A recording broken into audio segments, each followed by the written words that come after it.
आज श्री कृष्ण कुछ अधिक ही चंचल थे। आंखों में शरारत, होठों पर मुस्कान और मन में कोई नई लीला रचने की योजना। वे बंसी बजाते बजाते राधा जी के घर के पास आ पहुँचे। राधा जी आंगन में तुलसी को जल दे रही थीं।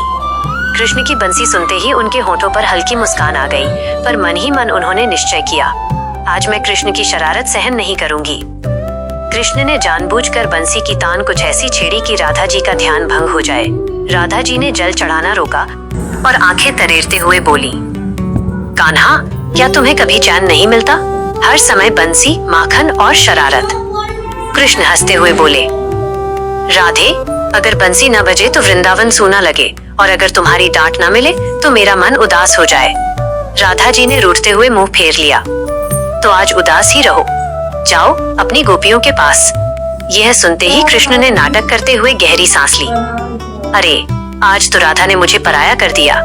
राधा जी को क्रोध भी आ रहा था और हंसी भी, पर उन्होंने अपने भाव छिपाते हुए कहा और धीरे धीरे राधा के पास आकर बोले, अगर सीमा लांघना अपराध है तो मैं हर जन्म अपराधी बनना चाहता हूँ, क्योंकि मेरी सीमा तुम हो राधे। राधा जी चौंक गईं। उन्होंने कृष्ण की ओर देखा, फिर झट से कहा, मीठी बातों से मुझे मनाने की कोशिश मत करो। कल ही तुमने माखन चुराया था और सारा दोष मेरे सिर मढ़ दिया।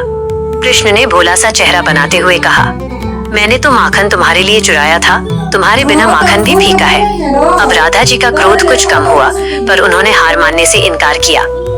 झूठे हो तुम नंदलाल, हर बार यही कहते हो। कृष्ण ने मुस्कुराते हुए कहा, अगर झूठा हूँ तो तुम्हारे प्रेम में झूठा हूँ।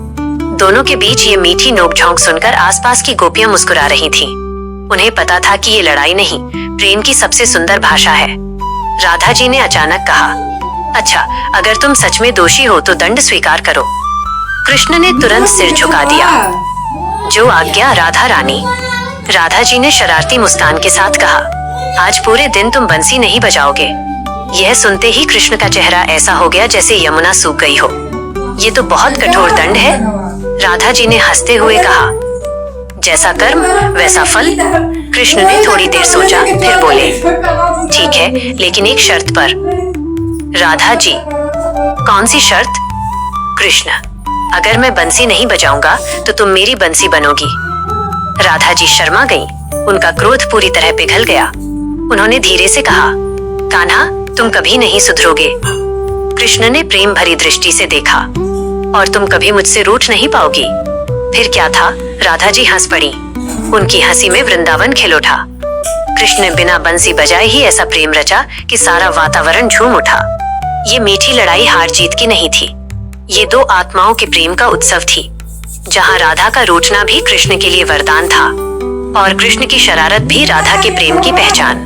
वृंदावन जानता था, जहाँ राधा और कृष्ण हो, वहाँ लड़ाई भी भक्ति बन जाती है और नोक झोंक भी अमृत।